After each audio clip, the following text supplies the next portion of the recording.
Tengo el honor de presentar la intervención pregrabada del presidente de la República de Cuba, Miguel Díaz-Canel Bermúdez. Señor Secretario General, señor Presidente, vivimos tiempos inciertos. Bajo el impacto demoledor de una pandemia que ha agudizado las inequidades estructurales y la crisis global, el papel del multilateralismo y de las Naciones Unidas resultan cada vez más importantes y la cooperación internacional ha sido insuficiente. La aplicación de recetas neoliberales durante décadas ha reducido las capacidades de los estados para atender las necesidades de sus poblaciones. Los más vulnerables han quedado desprotegidos mientras las naciones ricas, las élites y las transnacionales farmacéuticas incrementan sus beneficios. Unir esfuerzos y voluntades por el bien de la humanidad hoy no solo resulta urgente, es moralmente impostergable. Más de 4,5 millones de personas han muerto por causa de la pandemia que ha empeorado las condiciones de vida en el planeta.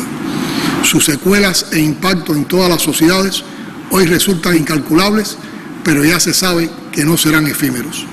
Lo afirma el informe sobre los Objetivos del Desarrollo Sostenible 2021, en tanto la Organización Internacional del Trabajo prevé que en 2022 existan en el mundo 205 millones de personas desempleadas. A la vista de todos, ya está seriamente comprometido el Objetivo de Desarrollo Sostenible de erradicar la pobreza para el 2030, fecha para la que se proyecta una tasa de pobreza mundial del 7%, es decir, alrededor de 600 millones de personas. En este desolador contexto, las vacunas contra la COVID-19 fueron la esperanza. Más de 5.000 millones de dosis habían sido administradas globalmente en agosto de 2021. Sin embargo, más del 80% de ellas se aplicó en países de ingresos medios o altos, cuyas poblaciones representan mucho menos de la mitad de los habitantes del planeta. Cientos de millones de personas en países de bajos ingresos aún esperan su primera dosis y no pueden estimar siquiera si alguna vez la recibirán. Mientras esto sucede, resulta inconcebible que en 2020 el gasto militar mundial fue de casi $2 billones estadounidenses. ¿Cuántas vidas habrían salvado si esos recursos se hubieran destinado a la salud o a la producción y distribución de vacunas? Las posibles respuestas a esa pregunta pasan por un cambio de paradigma y por transformar un orden internacional profundamente desigual y antidemocrático que antepone el egoísmo y los intereses mezquinos de una minoría a las legítimas aspiraciones de millones de seres humanos. No nos cansaremos de repetir que deben cesar el despilfarro de los recursos naturales y los irracionales patrones de producción y consumo del capitalismo, depredadores del medio ambiente y causantes del cambio climático que amenaza la existencia de la especie humana. El esfuerzo debe ser colectivo, pero los países desarrollados tienen la obligación moral de asumir la más alta responsabilidad por ser los principales causantes de la situación actual y disponer de los recursos para ello. Hay que luchar porque prevalezcan la solidaridad, la cooperación y el respeto mutuo si se quiere dar una respuesta efectiva a las necesidades y anhelos de todos los pueblos y preservar lo más valioso, la vida y la dignidad humanas. Nuestros pueblos tienen derecho a vivir en paz y seguridad, al desarrollo, al bienestar y la justicia social. Una Organización de Naciones Unidas revitalizada, democratizada y fortalecida está llamada a desempeñar un papel central en este esfuerzo. Señor Presidente, bajo el liderazgo y con la instigación permanente de los Estados Unidos, se está promoviendo un peligroso cisma internacional. Con el pernicioso uso y abuso de las medidas de coerción económica devenido instrumento central de la política exterior de los Estados Unidos, el gobierno de ese país amenaza, extorsiona y presiona a estados soberanos para que se pronuncien y actúen contra aquellos que identifican como adversarios. Exige a sus aliados construir coaliciones para derrocar gobiernos legítimos, incumplir compromisos comerciales, abandonar y prohibir determinadas tecnologías y aplicar medidas judiciales injustificadas contra ciudadanos de los países que no se les someten. Suele usar el término comunidad internacional para definir al pequeño grupo de gobiernos que acompaña sin cuestionar jamás la voluntad de Washington. El resto de los países, la inmensa mayoría de esta organización, parece que no tenemos cabida en la definición de comunidad internacional que preconiza Estados Unidos. Es un comportamiento asociado a la intolerancia ideológica y cultural con una marcada influencia racista y propósitos hegemónicos. No es posible ni aceptable que se identifique el derecho al desarrollo económico y tecnológico de una nación como una amenaza, como no es posible cuestionar el derecho de todo Estado a desarrollar el sistema político, económico, social y cultural soberanamente elegido por su pueblo. En pocas palabras, hoy estamos asistiendo a prácticas políticas inaceptables en el contexto internacional que van contra el compromiso universal de defender la Carta de las Naciones Unidas, incluido el derecho soberano a la autodeterminación. Estados independientes y soberanos están siendo conducidos bajo múltiples presiones para subordinarse a la voluntad de Washington y a un orden basado en sus reglas caprichosas. Señor presidente, durante más de 60 años, el gobierno de Estados Unidos no ha cesado ni un minuto en sus ataques contra Cuba, pero en este momento crucial y desafiante para todas las naciones, su agresividad supera los límites. El más cruel y prolongado bloqueo económico, comercial y financiero que se haya aplicado contra nación alguna se ha recrudecido de modo oportunista y criminal en medio de la pandemia, y la actual administración demócrata mantiene vigentes sin cambio las 243 medidas de coerción adoptadas por el gobierno de Donald Trump, incluyendo la incorporación de Cuba a la espuria e inmoral lista de países que supuestamente patrocinan el terrorismo. Es en ese contexto que se lanza contra nuestro país una guerra no convencional a la que el gobierno estadounidense dedica de manera pública y notoria fondos multimillonarios mediante campañas de manipulación y mentiras que emplean las nuevas tecnologías de la información y otras plataformas digitales para proyectar interna y externamente una imagen absolutamente falsa de la realidad cubana, sembrar confusión, desestabilizar, desacreditar al país y justificar la doctrina de cambio de régimen. Todo lo han hecho para borrar a la revolución cubana del mapa político del mundo. No aceptan alternativas al modelo que conciben para su patio trasero. Su plan es perverso e incompatible con la democracia y la libertad que preconizan. Pero nuestros enemigos deben tener claro que no entregaremos la patria y la revolución que varias generaciones de patriotas nos legaron de pie. Hoy quiero reiterar ante la respetable y real comunidad de naciones que cada año vota de forma casi unánime contra el bloqueo lo que expresara hace unos años el general de ejército Raúl Castro, y cito: Cuba no le teme a la mentira ni se arrodilla ante presiones, condicionamientos o imposiciones, vengan de donde vengan. Señor presidente, los colosales desafíos no nos amilanan. Seguimos creando para Cuba. Practicamos la solidaridad desinteresada con los que necesitan de nuestro apoyo y también la recibimos agradecidos de gobiernos, pueblos, amigos y de la comunidad cubana en el exterior. Aprovecho para agradecer a todos su respaldo en esta coyuntura que enaltece los valores de humanidad y la cooperación internacional incondicional y sin injerencia.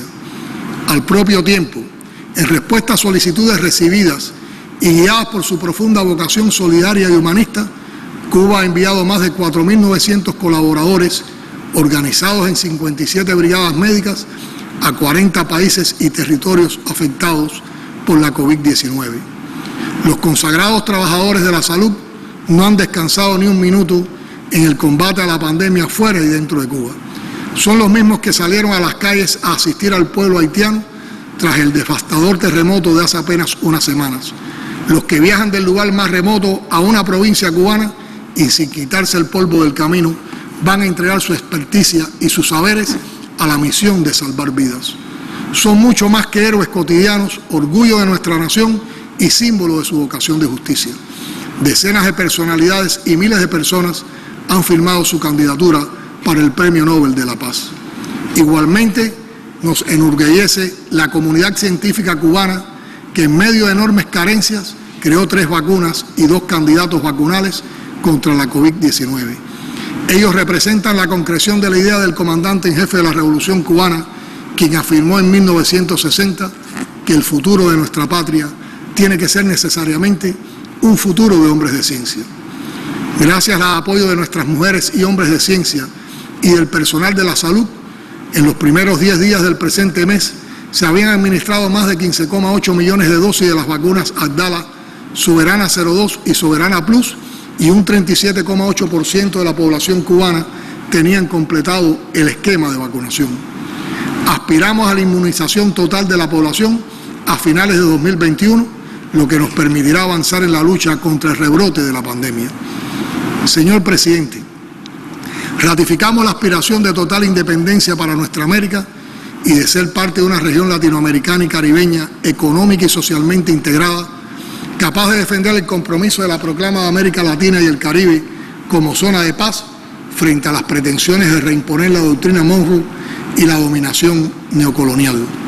Nos oponemos a los intentos de desestabilizar y subvertir el orden constitucional y la unión cívico-militar y destruir la obra iniciada por el comandante Hugo Chávez Frías y continuada por el presidente Nicolás Maduro Moros a favor del pueblo venezolano. Ratificamos que la República Bolivariana de Venezuela contará siempre con la solidaridad de Cuba. Reiteramos nuestro firme respaldo al hermano pueblo nicaragüense y a su gobierno de reconciliación y unidad nacional, dirigido por el comandante Daniel Ortega, que defiende valiente y dignamente sus logros frente a las amenazas y acciones injerencistas del gobierno de Estados Unidos. Acompañamos a las naciones del Caribe en su reclamo de justas reparaciones por los horrores de la esclavitud y la trata de esclavos. Apoyamos su derecho a un trato justo, especial y diferenciado, indispensable para enfrentar los retos derivados del cambio climático, los desastres naturales, el injusto sistema financiero internacional y las difíciles condiciones que impone la pandemia de COVID-19. Reafirmamos que el hermano pueblo de Puerto Rico debe ser libre e independiente luego de más de un siglo sometido a la dominación colonial. Nos solidarizamos con la República de Argentina en su legítimo reclamo de soberanía sobre las Islas Malvinas, Georgias del Sur y Sandwich del Sur y los espacios marítimos circundantes. Reiteramos el compromiso con la paz en Colombia. Estamos convencidos de que la solución política y el diálogo entre las partes es la vía para alcanzarla. También demandamos el cese de la injerencia externa en Siria y el pleno respeto a su soberanía e integridad territorial, al tiempo que apoyamos la búsqueda de una solución pacífica y negociada a la situación impuesta a esa hermana nación. Reclamamos una solución justa, amplia, integral y duradera al conflicto en el Medio Oriente, que pasa por el fin de la ocupación israelí de los territorios palestinos usurpados y el ejercicio del derecho inalienable del pueblo palestino a construir su propio Estado dentro de las fronteras anteriores a 1967, con su capital en Jerusalén Oriental. Condenamos las medidas coercitivas unilaterales impuestas a la República Islámica de Irán. Reafirmamos nuestra invariable solidaridad con el pueblo saharaui. Condenamos enérgicamente las sanciones unilaterales injustas contra la República Popular Democrática de Corea. Reiteramos el inquebrantable respaldo al principio de una sola China y nos oponemos a cualquier intento de lesionar la integridad territorial y soberanía de la República Popular China, así como a la injerencia en sus asuntos internos. Rechazamos la intención de extender la presencia de la OTAN hasta las fronteras de Rusia, la interferencia en sus asuntos inherentes a su soberanía y la imposición de sanciones unilaterales injustas en su contra. Demandamos el fin de la intromisión extranjera en los asuntos internos de la República de Belarus y reiteramos la solidaridad con el presidente Alexander Lukashenko y el hermano pueblo bielorruso. Naciones Unidas no puede ignorar la elección en Afganistán. Tuvieron que pasar 2 décadas de ocupación con un saldo de miles de muertos, 10 millones de personas desplazadas y billones de dólares en gastos que se convierten en ganancias del complejo militar e industrial para llegar a la conclusión de que no se puede prevenir ni combatir al terrorismo con bombas, que la ocupación solo deja destrucción y que a ningún país le asiste el derecho de imponer su voluntad a naciones soberanas. Afganistán no es un caso aislado.